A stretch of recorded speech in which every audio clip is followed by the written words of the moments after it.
불패의 신화 거란군은 무너지고 있었다. 바람처럼 칼이 빛났고 화살은 비처럼 쏟아졌다. 그날 귀주발판에서 거란군은 전멸했다.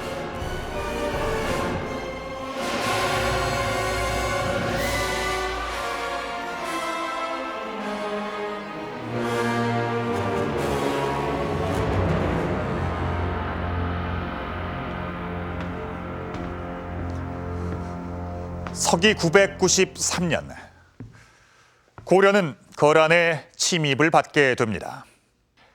10세기 후반 거란은 그들의 무시무시한 기마 군단을 앞세워서 아시아 대륙 전체를 전쟁의 공포 속으로 몰아넣고 있었죠. 거란 호음인혈, 말 그대로 거란은 사람의 피를 마시기 좋아한다라는 뜻입니다. 당시 중국인들이 얼마나 거란을 두렵게 생각하고 있었는지를 잘 알 수 있는 대목인데요.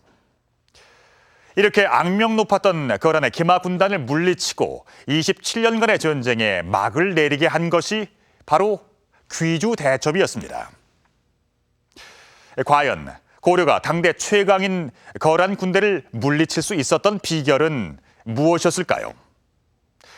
지금부터 이 역사 속의 미스터리를 풀어보겠습니다.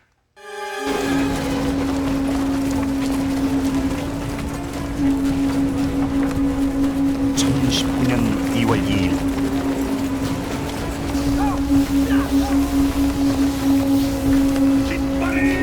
거란의 10만 대군이 귀주벌판에 모습을 드러냈다.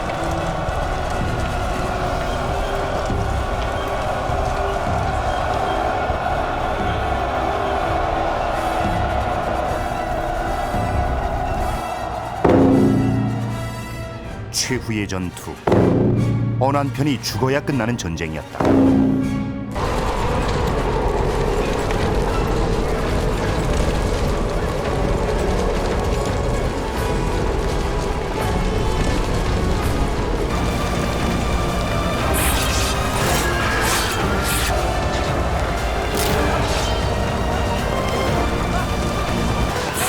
승부가 나지 않는 치열한 접전. 그러나 모든 것은 상원수 강감찬의 계획대로 가고 있었다.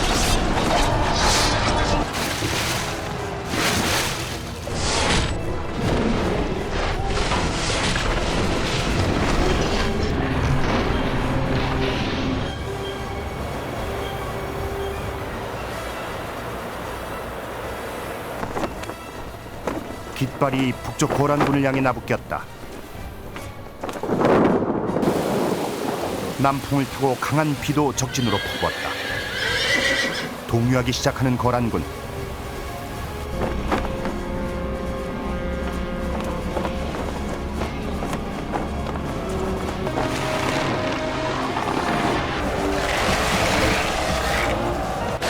틈을 놓치지 않는 고려군의 맹렬한 기세. 화살은 바람을 타고 비에 쫓겨 거란군에게 퍼부어졌다.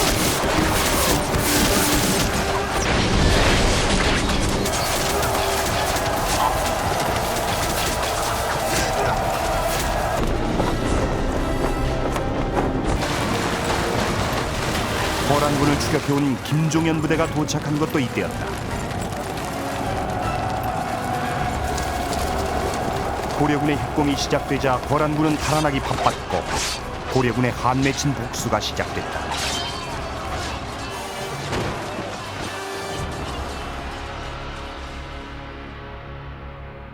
패배를 모르던 무적의 기마 군단은 귀주벌판에서 그렇게 처참한 최후를 맞이했다.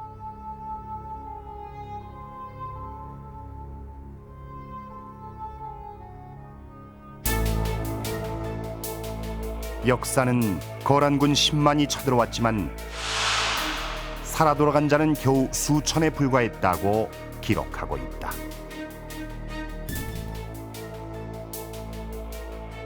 귀주대첩은 이 26년에 걸친 이 장기간의 고려 거란 전쟁을 마무리하는 했던 전투로 보고 있습니다.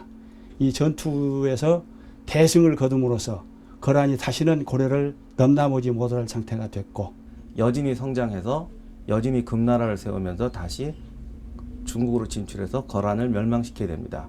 결국 거란이 고려 전쟁에서 실패했던 것이 장기적으로 보면 거란이 멸망하는 하나의 원인이 되었다고 할 수 있습니다. 귀주 대첩은 동아시아의 국제 질서를 재편하고 역사의 줄기를 바꿔버린 엄청난 사건이었다.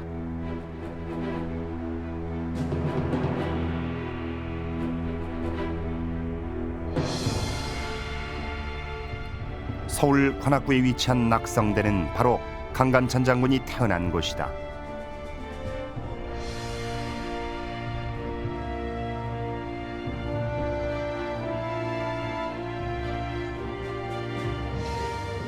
이곳에선 매년 10월 강감찬 장군의 위협을 기리는 인원제가 열린다.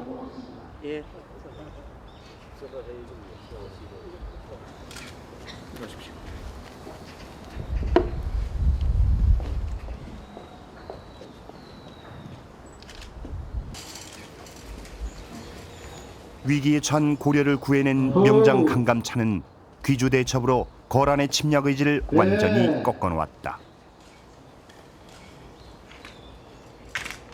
그는 전쟁이 끝난 뒤에도 개경주의에 나성을 쌓고 천리장성을 축조하는 등 고려의 북방에 대한 경계 강화를 위해 전 생애를 바친 인물이다.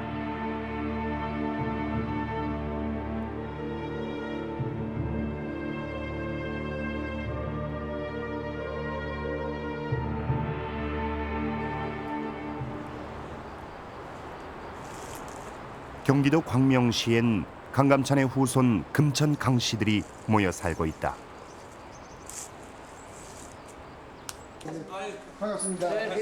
금천은 현재 광명시와 시흥, 서울의 관악구와 금천구 등을 지칭하는 옛 이름이다.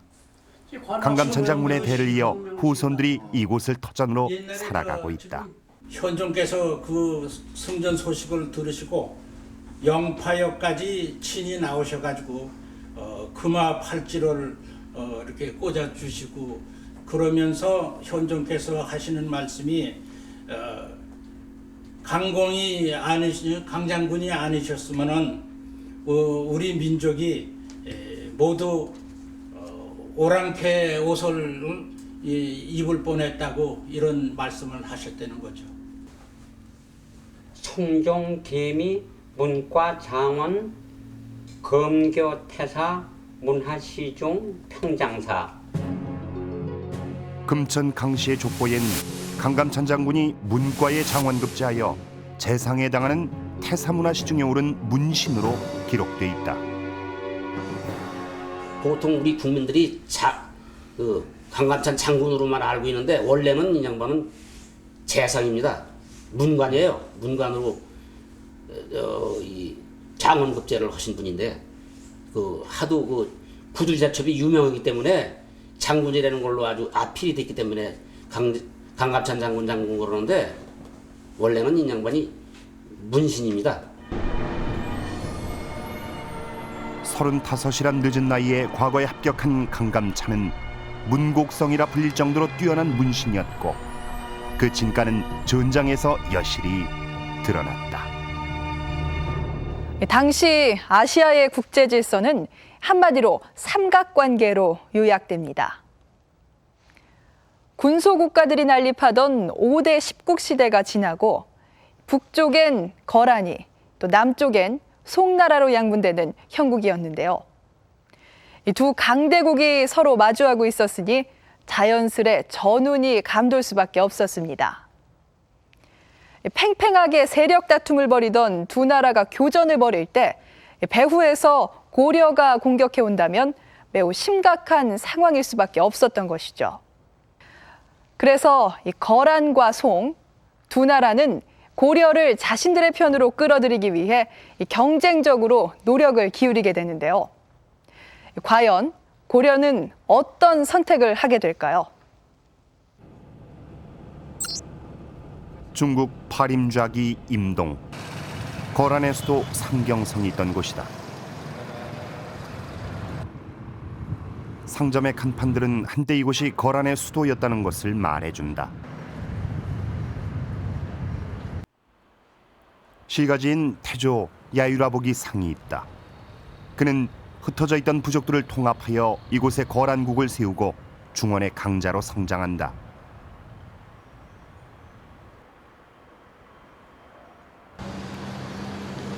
한때 강력한 군사력으로 중국을 위협하던 거란족은 지금은 자취가 없어 그 흔적을 찾기 어렵다.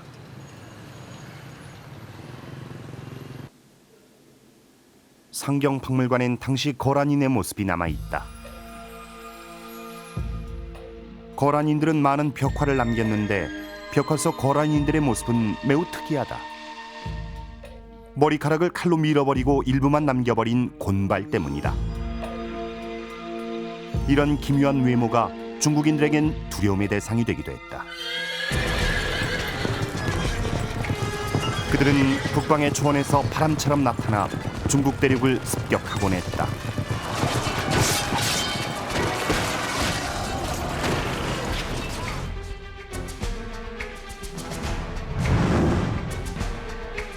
강력하고 빠른 군대 그리고 잔혹함으로 인해 거란족은 중국인들에게 공포의 대상이 됐다.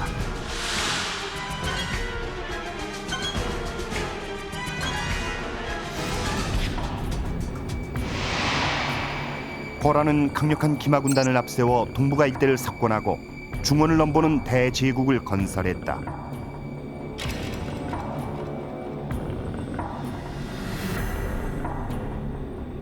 거란은 고려에 대해서만큼은 친선 관계를 유지하고 싶어 했다. 그러나 고려 태조 왕건은 거란이 선물로 보낸 낙타 50마리를 만부교에서 굶겨 죽임으로써 두 나라 사이의 악연은 피하기 어려워졌다. 전쟁을 불사한 조치, 왕건은 왜 그렇게 단호한 조치를 취했을까? 경상북도 경산시 송백리 태씨 집성촌. 이곳엔 100여 명의 태씨들이 모여 살고 있다. 왔으니까 그걸 이제 그렇게 표현을 해도 무방하죠. 정말 이 말은 무엇인가 하면 이들은 바로 발해 대조영의 후손들이다. 태씨는 원래 태씨의 시조는 원래 대중상 할아버지인데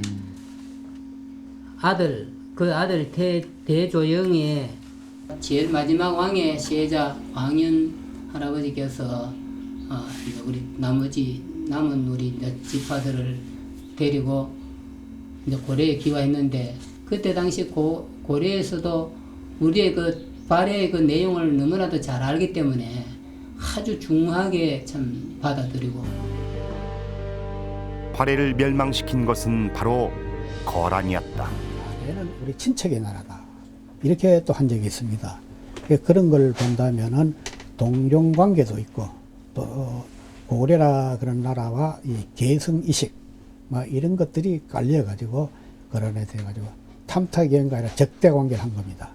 그래서 이제 그 뒤에 취한 것이 후진과 동맹을 맺어가지고 거란을 치겠다는 그런 생각을 할 정도로 적대감이 아주 팽배했던 겁니다.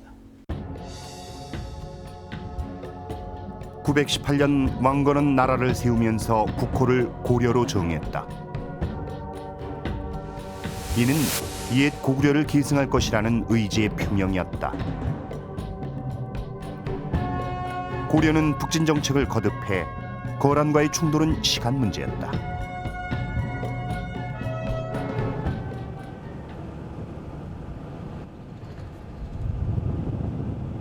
전쟁이 발발하기 2년 전인 991년, 거란은 이곳에 몇 개의 성을 축조하고 있었다. 특히 압록강을 건너 의주 인근에 내원성을 둠으로써 이 지역에 대한 통제권을 넓혀갔다. 이 지역은 유속이 느려 퇴적된 모래톱이 많아 강을 건너는 요충지였다. 그해 거란은 내원성에 군사를 배치하기 시작했다.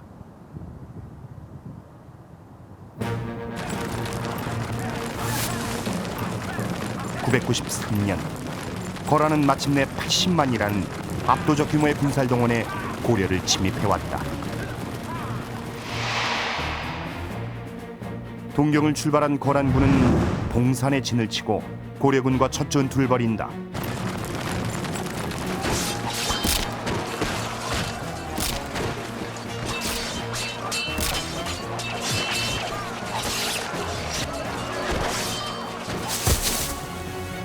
고려군은 참담한 패배를 당하고 선봉군 대장까지 포로가 되고 만다. 거란군은 엿을 몰아 안용진을 공격한다. 하지만 발해의 마지막 세자의 아들 대도수가 지휘하는 고려 수비군에 패하며 기세가 꺾였다.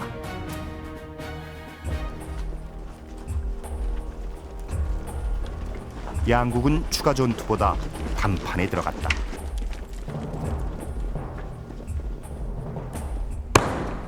你们的国家是在巡逻土地上起来的，过滤具土地是契丹的。 무슨 소리요? 우리 고려야말로 고구려를 계승한 나라요. 당시 국제 정세를 꿰뚫고 있었던 서희는 거란이 가장 필요로 하는 부분을 잘 알고 있었다. 송과의 관계를 끊고 거란과 국교를 맺는 대가로 강동 6주를 획득한 것이다. 이 강동 6주 중에는 귀주가 포함돼 있었다.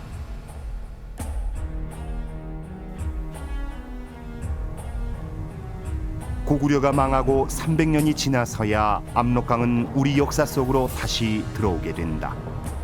그런데 거란은 왜 제대로 전투도 하지 않은 채 서둘러 강동 6주를 넘겨주고 떠난 것일까?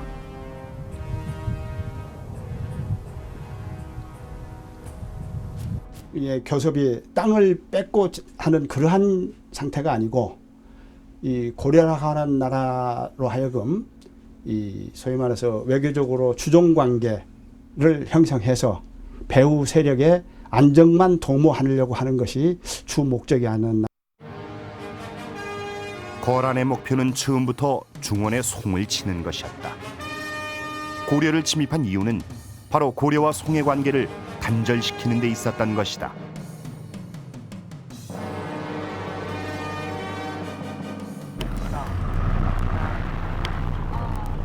고려와 국교를 맺은 거란은 송나라와의 전쟁에 집중할 수 있었다.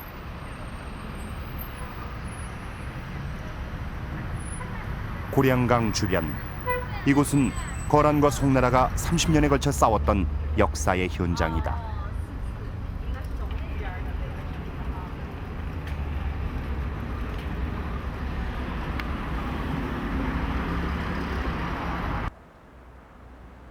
북경 일대를 되찾으려는 송나라가 기회가 있을 때마다 침략해온 곳이다.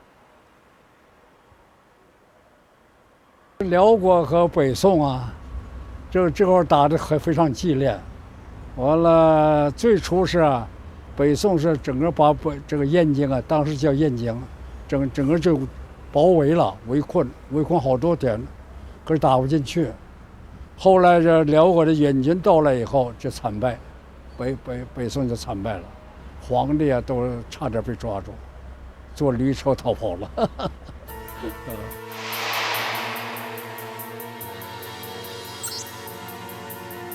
결국 거란은 송나라를 완전히 굴복시켰다.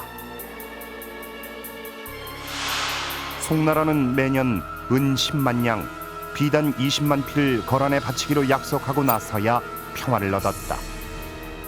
이것이 전연의 맹약이다.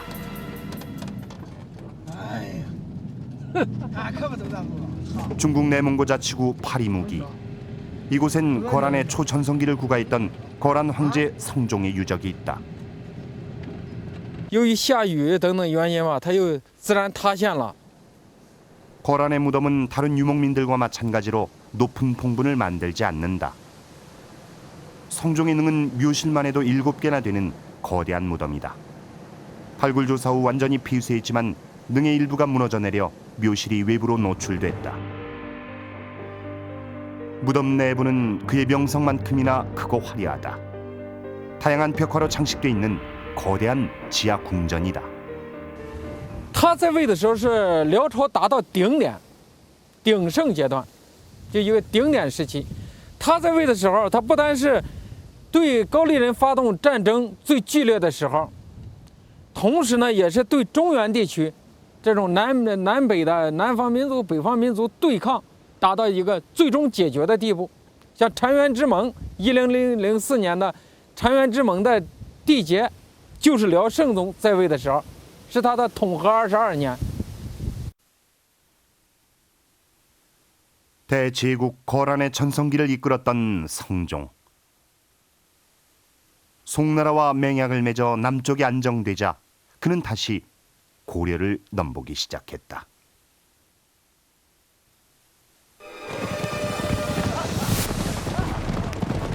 (1010년 11월) 거란 성종은 직접 40만 대군을 이끌고 압록강을 건넜다.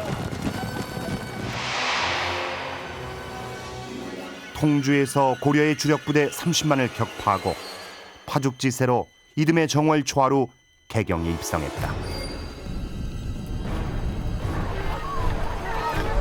이미 나주로 피난한 현종이 직접 거란에 들어와 조공을 한다는 약속을 할 때까지 왕궁과 도성이 불타고 참혹한 약탈이 행해졌다.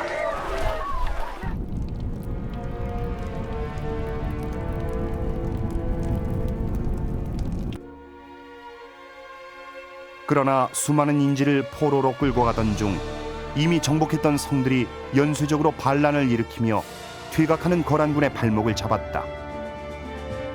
거란군은 무수한 희생을 치르고 난 후에야 압록강을 다시 건널 수 있었고 고려 현종은 끝내 친조 약속을 지키지 않았다.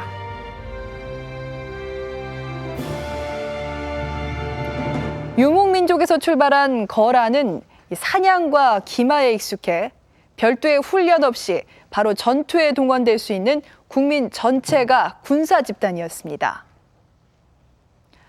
기동력을 극대화하기 위해 전투에 참가할 땐 병사가 3마리의 말을 끌고 나왔는데요.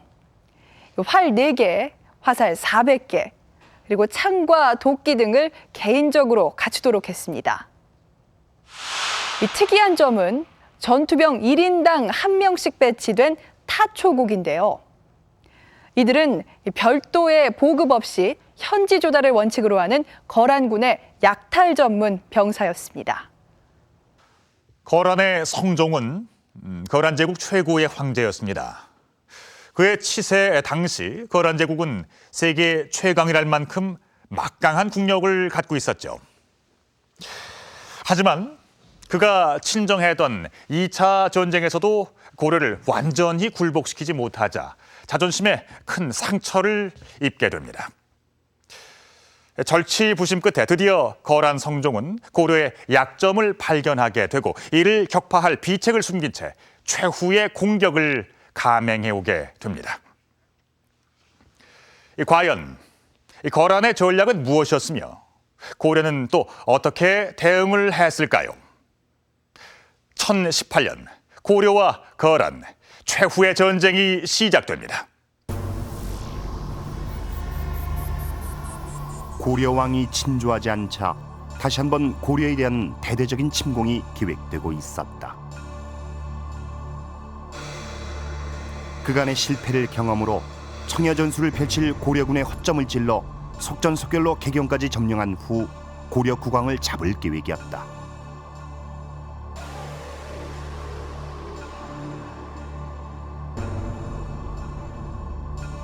거란은 1018년 9월 전국의 말을 증발했으며 10월엔 정식으로 고려에 선전포고를 했다. 아주 대담한 결정을 하게 됩니다. 중간에 있는 고려군 성을 모두 포기하고 오직 개경으로 직진하는 방법입니다. 이것은 모든 보급로를 무시하고 오직 현지 조달을 해서 내려가겠다는 굉장히 과감하면서도 위험한 방법이죠. 이를 위해 병력 수를 대폭 줄이는 대신 최정예인 황제 친위군을 주축으로 10만 명을 편성했다. 그러자 고려는 강감찬을 최고사령관인 상원수에 임명하고 20만 8천여 명을 국경에 배치했다. 모두가 산성에 의지하는 청야전술을 벌일 것으로 예상했지만 강감찬의 생각은 달랐다. 강감찬은 기병 12,000을 뽑아 흥화진성 동쪽 삼교천 주변에 매복시켰다. 이곳은 그간 내원성에 집결한 거란군이 제일 먼저 공격하는 대상이 흥화진이란 공식을 완전히 깬 것이었다. 강감찬은 엉뚱한 곳에 부대를 매복시켜 놓고 있었다.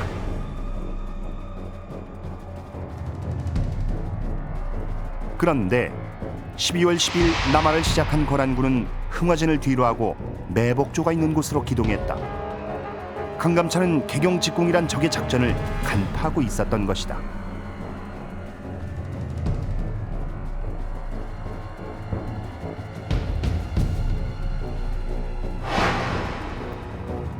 거란군의 대열이 도하를 시작하자 미리 준비한 대로 소가죽으로 엮은 둑을 터뜨렸다. 뜻밖의 공격에 전율이 흐트러진 거란군. 이때를 놓치지 않고 매복해 있던 12,000의 기병이 벼락처럼 거란군을 덮쳤다. 거란군은 그동안의 침입에서 항상 제일 먼저 공격했던 흥화진 성마저도 공격하지 않고 바로 통과해버립니다. 그런데 고려는 오히려 이 계획을 알아채고 삽교천에서 거란군을 공격해서 거란군에게 막대한 피해를 입힙니다. 소배합의 작전은 시간과 병력을 최대한 절약해서 개경으로 직경하는 것이었는데 흥화진에서 오히려 고려군의 역습을 당해서 상당한 병력을 잃게 됨으로 해서 모든 계획이 처음부터 틀어지게 되는 것입니다. 하지만 백전노장의 거란 사령관 소배합은 곧바로 병력을 수습해 남으로 진격했다. 강동 육주 부근에 집중되어 있는 고려의 방어군을 뚫고 개경을 치는 것이 목표였기 때문이다. 강감찬의 대응은 2개 부대 출격. 먼저 김종현이 지휘하는 만여 개의 기병을 개경으로 급파 수도 방어를 보강토록 했다. 또한 강민천 부대를 보내 거란군을 추격하며 교전을 유도, 거란군의 진격 속도를 최대한 늦추려 했다.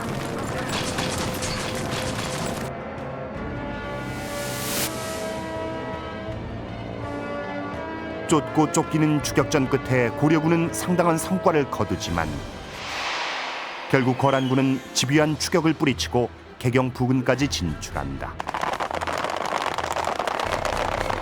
그러나 무혈 입성했던 2차 전쟁과 달리 현종은 성문을 닫은 채 굳은 항전 의지를 보였다. 거란군은 금교역에서 산뜻한 기습을 당하며 적부대가 전멸하자 전의를 상실했다.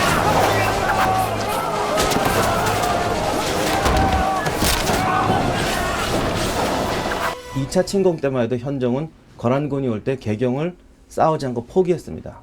하지만 이 마지막 상황에서는 현종이 개경을 떠나지 않고 사수를 결심합니다. 결국 개경은 도망가지 않고 왕과 주민이 일치 단결해서 사수를 결심하고 뒤에서는 고려군이 쫓아오고 거란군의 전투력은 저하되어 있고 결국 그 과감무쌍하던 소배합도 마지막 단계에서 개경 공격을 결정하지 못하고 후퇴하게 되는 것입니다. 개경 직공이라는 거란의 작전은 실패로 끝나고 말았다. 그러나 그것이 끝이 아니었다. 강감찬은 고려의 주력 부대를 귀주로 이동시키며 마지막 승부수를 띄웠다. 공교롭게도 고려군의 맹추격에 쫓기던 거란군이 선택한 퇴로 역시 귀주였다. 현재 평안북도 구성군에 세워져 있던 귀주성, 서희의 담판을 통해 새로 쌓은 성이다. 그리고 27년 후 이곳은 고려와 거란의 오랜 전쟁의 종지부를 찍는 역사적 현장이 됐다.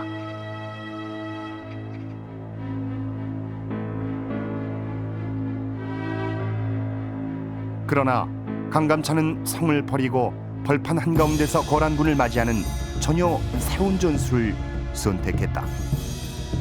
거란군과 고려군이 우연히 마주친 것이 아니라 강감찬의 전체적인 작전 지휘 속에서 거란군을 몰아서 잡았다는 것입니다. 오늘날처럼 무전도 없고 통신수단도 발달하지 않은 상태에서 두 군대가 서로 연락을 취하면서 한쪽에서 몰아오고 한쪽에서 막았다고 생각하면 이것은 굉장한 지휘력과 어떤 군인들의 노력 그리고 강감찬의 올바른 판단력이 어우러진 결과라고 볼 수 있습니다.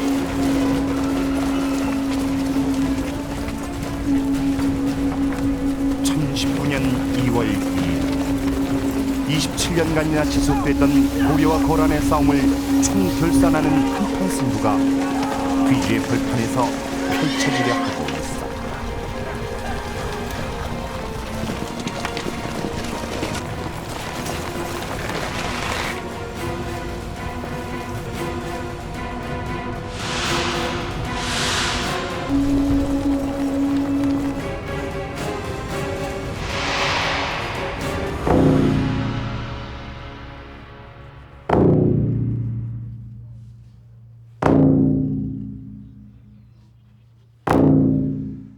귀주 벌판의 한가운데서 거란 황제 10만 친위군과 마주선 강감찬 장군은 어떤 생각을 하고 있었던 걸까요? 그는 귀주 벌판을 최후의 승부처로 택했습니다. 그런데 그는 왜 성에 의지하지 않고 벌판을 승부처로 택했던 걸까요?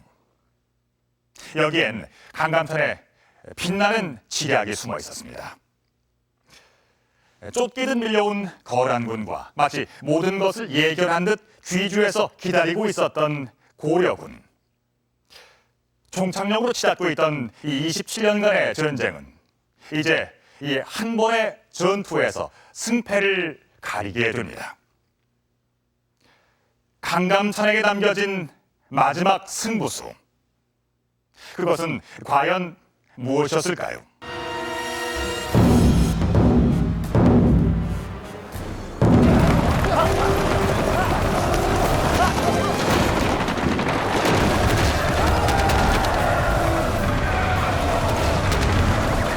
물러설 수도 물러날 때도 없는 전투. 두 나라 모두 배수진을 치고 있습니다.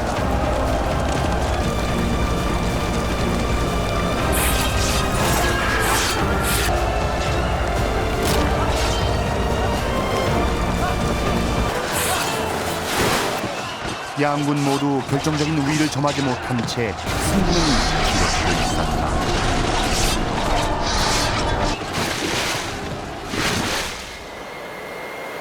그때 이상한 일이 벌어졌다.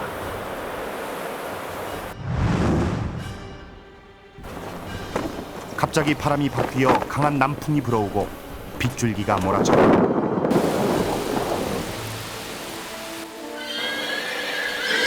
맞바람을 안게 된 거란군의 동요가 생겼다.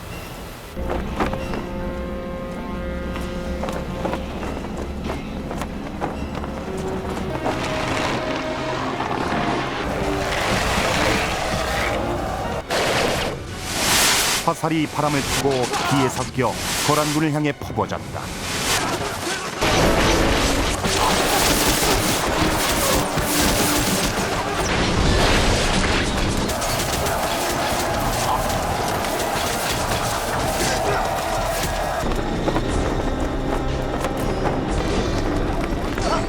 거란군을 귀주 방향으로 몰아오던 김종연의 기병부대가 나타난 것도 바로 이때였다.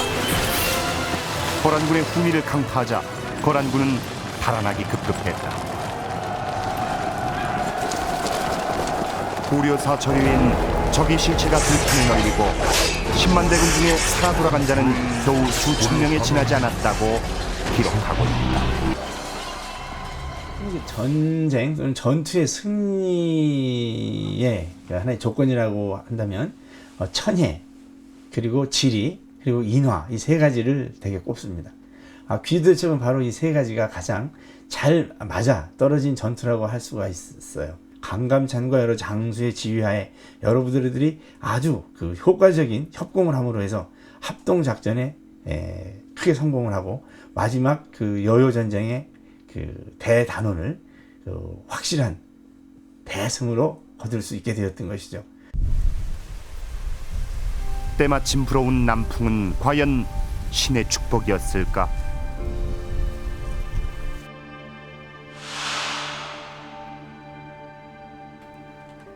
공군 기상전대 출신 반기성 예비역 대령은 전쟁과 기상의 관계를 연구하고 있다. 전쟁에서 그 승패를 좌우하는 요소는 상당히 많습니다. 뭐 장군의 리더십이라든가 병력 수라든가 무기 체계라든가 전술 전략 보급의 유무. 근데 실제로 세계 전쟁사를 살펴보면은 이 기상 날씨가 그 전쟁의 승패에 영향을 준 사례가 무수히 많습니다. 적벽대전의 경우 제갈공명과 주유연합군이 화공 전략으로 조조의 대군을 물리친다. 승리의 결정적 요인이 바로 남동풍이었다.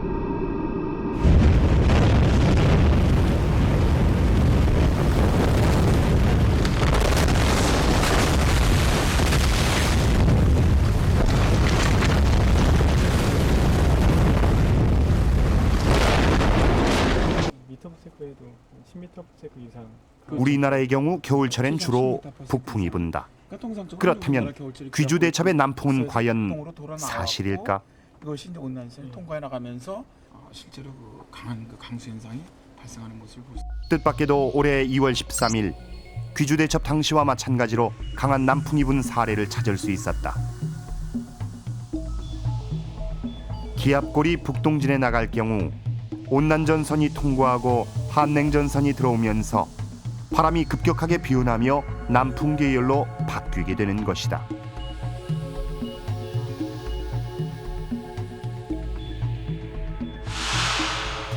그렇다면 비가 오는 것은 어떻게 볼 수 있을까? 온난전선과 한냉전선이 통과할 때 바람의 변화와 비가 동시에 내리는 경우는 그렇게 많은 사례는 아닙니다. 근데 이제 이게 바람도 급변을 하고 강한 바람도 불고 또 비도 동시에 내리는 기압 배치가 있습니다. 우리나라는 이제 그런 하나의 좋은 사례인데 2006년 4월에 이제 바로 이러한 사례가 있었습니다. 이게 이제 독특하게 활강형 한냉전선의 경우라고 예를 들어볼 수가 있는데 2006년 4월 19일 위성 사진을 보면 귀주대첩과 유사한 방식으로 돌풍과 거센 비가 내렸다. 활강형 한냉전선이란 상공의 전선이 지상보다 앞쪽으로 가면서 발생한다. 이때 스콜선이 만들어져 바람의 급변과 강한 강수 현상을 만들어내는 것이다.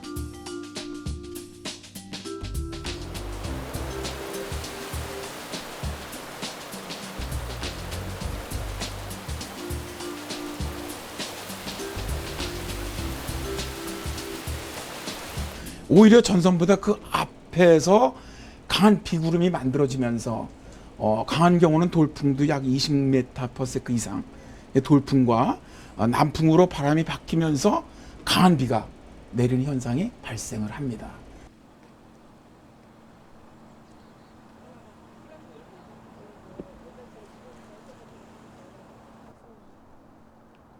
그렇다면 초속 20m의 돌풍은 어느 정도의 세기일까?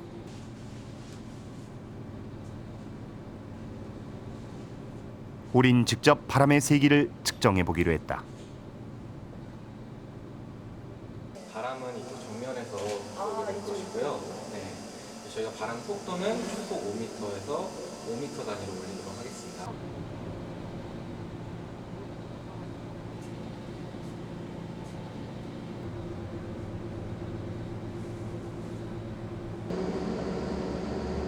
초속 5m는 머리카락과 옷깃이 가볍게 날린다.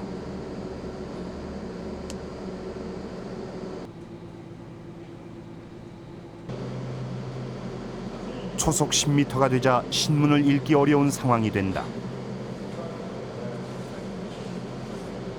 손에서 놓치면 바로 날아가 버린다. 초속 15m, 우산을 펴기 어려울 정도다.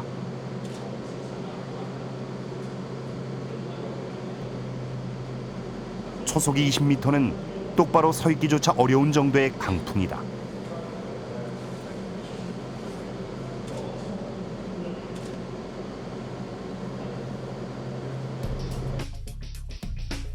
귀주대첩 당시에 불었던 남풍의 세기는 대략 초속 20m. 천년 전 치열한 전투 상황에서 이런 강풍을 정면으로 마주해야 했던 거란군은 어떤 상황이었을까? 초속 20m의 바람이란 사람이 제대로 서 있기조차 힘든 정도의 강풍이었습니다. 이 1000년 전 귀주대첩 당시 거란군이 이 바람을 정면으로 맞았다면 활을 쏘기도 칼을 휘두르기조차 어려웠을 텐데요. 심지어 거란군은 고려군을 제대로 응시하기조차 어렵지 않았을까요? 그렇다면 귀주로 적을 유인해 벌판에서 승부를 펼친 강감찬 장군은 이 모든 상황을 예측하고 있었던 것일까? 잘 아시다시피 적벽대전 같은 경우 제갈공명이 남동풍을 부르는 장면이 나오는데 실제 저희들이 볼 때 뭐 남동풍 실제로 불렀겠습니까? 오랜 동안 그곳에 있는 날씨를 쭉 관찰을 하다 보니까 이러한 경우에는 이런 남동풍이 불 수가 있다. 예를 들어서 제갈공명 같은 경우 그 당시에 미꾸라지가 배를 뒤집으면서 올라오면은 한 2, 3일 내 남동풍이 분다는 그 오랜 동안의 관찰, 이거를 실제로 전쟁에 이용했다고 하거든요. 동물들의 움직임이라든가 하늘의 흐름이라든가 바람의 움직임을 통해서 오랜 동안 관찰을 했다면 충분히 예측이 가능했으리라고 생각을 합니다. 공군에선 국내 유일의 기상 전문 부대를 운영하고 있다. 이 부대는 각 작전 상황에 맞는 맞춤형 기상 예보를 지원하는 것이 주 임무다. 전국에 기상대와 레이더를 배치하고 위성 등을 통해 기상 정보를 수집하고 있다. 레이더에서 나타나는 거 없고 화종 해안선 쪽으로 해서 중충과 관련돼 가지고 중충 분포하고 있습니다. 40나트에서 50나트 이상의 바람이 증가하고 있습니다. 이 바람대들이 현재 계속해서 이어지는 바람은 15일 전후까지 해서는 상층부터 지상까지 바람은 계속 많이 불 것으로 예상이 되고 있습니다. 기상은 군 작전 계획 수립 및 실행에 있어서 제일 먼저 고려돼야 할 요소입니다. 특히 현대전에서는 무기체계 발달로 인해 그 최소의 노력으로 최대의 효과를 바라는 효과 중심 작전을 수행을 하고 있습니다.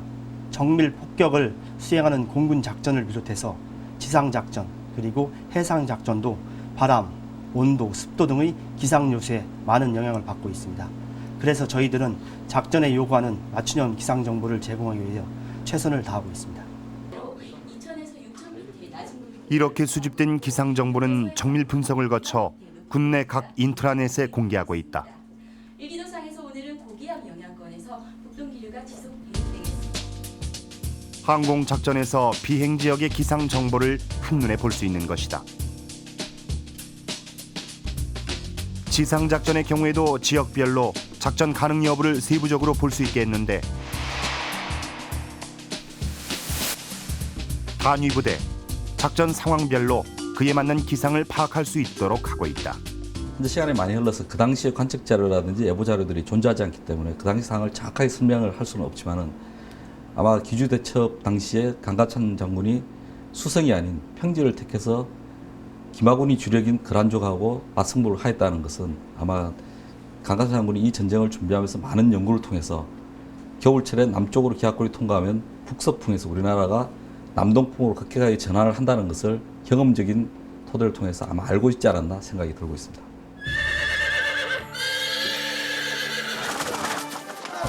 갑자기 나타나 전세를 바꿔버린 귀주벌판의 남풍.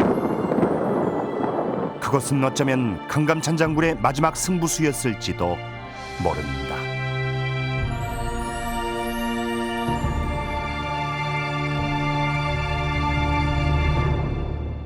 여러분은 어떻게 생각하십니까? 과연 강감찬 장군은 갑작스런 바람의 변화와 또 비가 내리칠 것을 미리 알고 있었던 것일까요? 이에 대해 우리 역사는 어떠한 명쾌한 답도 주지 않았습니다. 갑작스럽게 방향이 바뀐 초속 20m의 바람은 100만 대군보다 더 강한 것이었습니다. 어쩌면 거란군을 귀주로 유인한 것도 기상 변화를 미리 예측한 강감찬 장군의 치밀한 계획은 아니었을까요? 네. 거란의 성종은 이 전투 후의 지휘관이었던 소배압에게 네가 무슨 면목으로 나를 대하려 하느냐.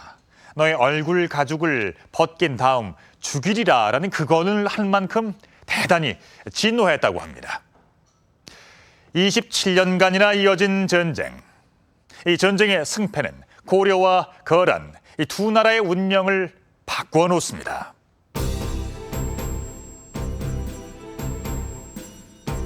대거란 전쟁에서 승리한 고려로 인해 아시아의 국제 질서는 재편된다.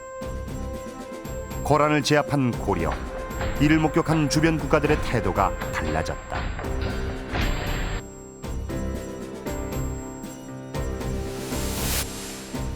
만주 지역의 천리국이 사신을 보내 고려에 귀부하기를 청하는 표를 올렸다.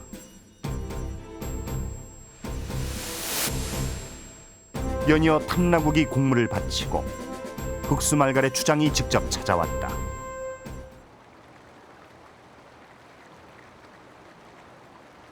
고려는 주변 소국을 거느린 제국으로 성장해갔다. 고려는 스스로의 필요에 따라 송나라와도 교류하고 거란과도 교류하는 독자적인 세력이 된 것이다.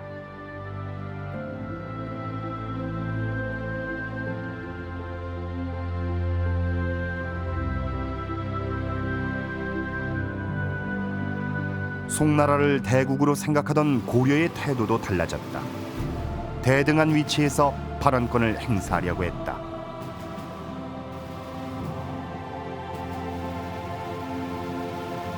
북송에 갈 때 와서 거란에서 뺏었던 전쟁 물자를 가지고, 또 하나는 동서여진에 있었, 자기한테 귀부한 동서여진의 사람들을 거느리고 그 중국 북송의 수도인 개봉에 가서 승전 파티를 거기 중국 수도에서 했던 거죠.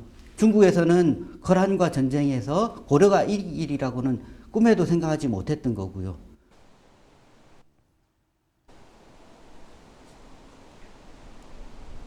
고려의 백성들은 거란의 침입을 물리친 강감찬 장군의 업적을 기리기 위해 이곳에 3층 석탑을 세웠다.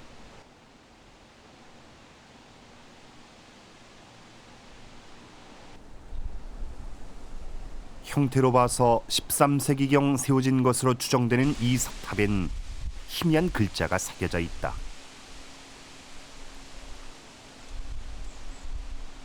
강감찬 낙성대. 낙성대는 과연 무슨 뜻일까? 중국 사신이 이곳을 마침 지나가다가 하늘에서 별이 떨어지는 것을 보고 달려가 봤더니 사내 아이가 태어난 것을 보고 장차 큰 인물이 되겠구나 하고 애언을 남기고 가셨다는 이야기가 남기고 있어요. 그래서 이곳은 떨어질 낙, 별성자를 따서 낙성대라는 이름을 갖게 되었습니다.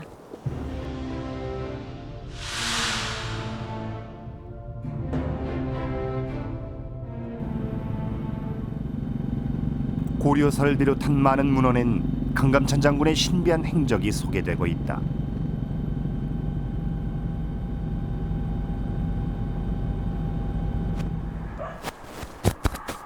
양상은 다르지만 대체로 호랑이, 여우, 개구리 등 다양한 동물들을 신비한 힘으로 제압하는 것은 비슷하다. 예, 여기로 돌아도 되고 여기로 가도 되고 그래. 그 국도가 생기기 이전에는 사람들이 이제 이 길로 다녔습니다. 그러니까 이 길이 이제 마을로 가는 길인데요. 그러니까 거기에 옆에서 이제 그 호랑이가 도승으로 변해가지고 지나가는 그 나그네들하고 권우를 두고 그랬습니다. 써요. 여기 이제 말을 쓰는 데입니다. 여기 원복 파연대가. 강감찬 장군이 이 고개를 넘으면서 그 얘기를 듣고 여기에서 이제 도승하고 꼰을 띄워가지고 이기고, 그래서 그 도승을 없애버린 다음부터는 이 고개를 많은 사람들이 자유롭게 넘나들었다고 하는 그러한 얘기가 있습니다.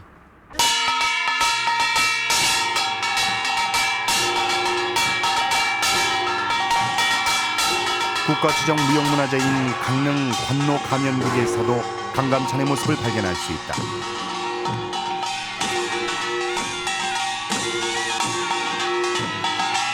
팔자국과 곰보 모양의 시시딱딱이가 강감찬을 형상화한 것으로 전래되고 있다. 우선 우리가 많은 외침을 받았거든요. 그렇게 본다면 이제 역사상 우리가 대단한 승리를 거둔 장군은 많은 편이 아닙니다. 이순신 장군처럼 강감찬 장군은 우리 민족의 어떤 자긍심하고도 관계가 있다고 보는 것입니다. 많은 외침에서 아주 혁혁한 어떤 업적을 세운 공적을 세운 장군에 대한 민중들은 무한한 어떤 애정과 기대감을 갖는 것입니다. 그래서 이러한 이야기들이 다양하게 전국적으로 퍼졌다고 보는 것이고요. 귀주대첩 이후 거란은 어떻게 됐을까?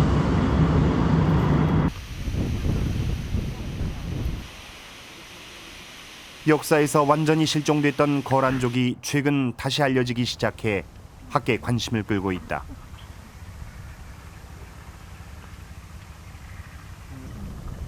이 마을엔 거란의 후예를 자처하는 사람들이 모여 살고 있다.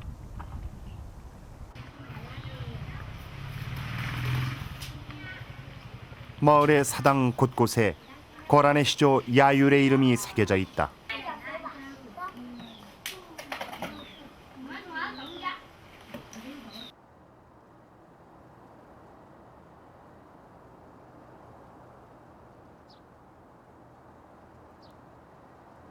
이들이 거란의 후예라면 왜 중국 대륙 반대편에서 살아가고 있는 것일까?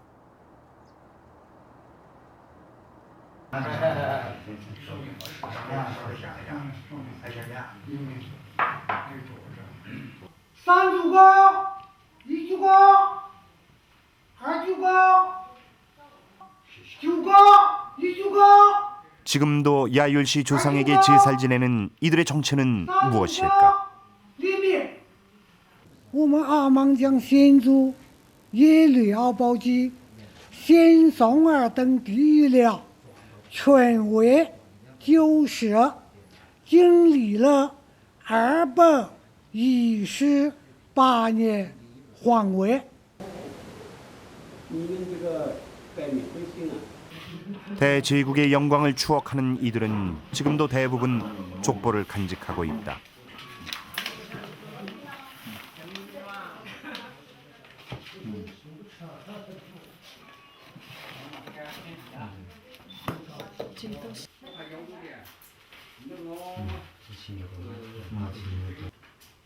족보 속에 등장하는 그들의 시조는 거란 황족의 성인 야율이었다.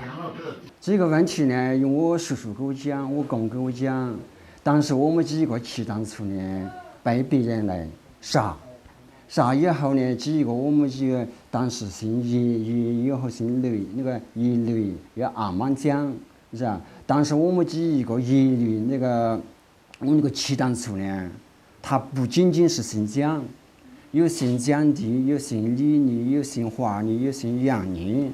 为什么那么多的姓？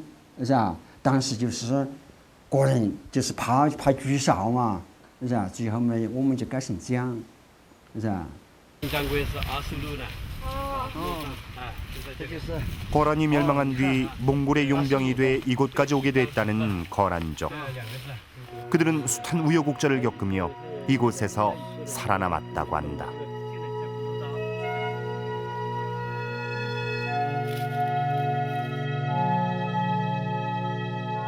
这里有2个字，这2个，就是用咱们盖世过来呢，就是长官或者首长这么一个行业。这个是本来的契丹小字，是他们契丹后裔这一伙呢是很少一部分人掌握的。那么他们为了这留下他们民族的这么一个信息而保存下来的。 你好，我是大理看我们下一代。 한때 아시아를 호령하던 대제국 거란은 결국 이 작은 마을에서 신라 같은 민족의 명맥을 유지하고 있었다. 귀주대첩은 그렇게 많은 것을 바꿔버린 것이다.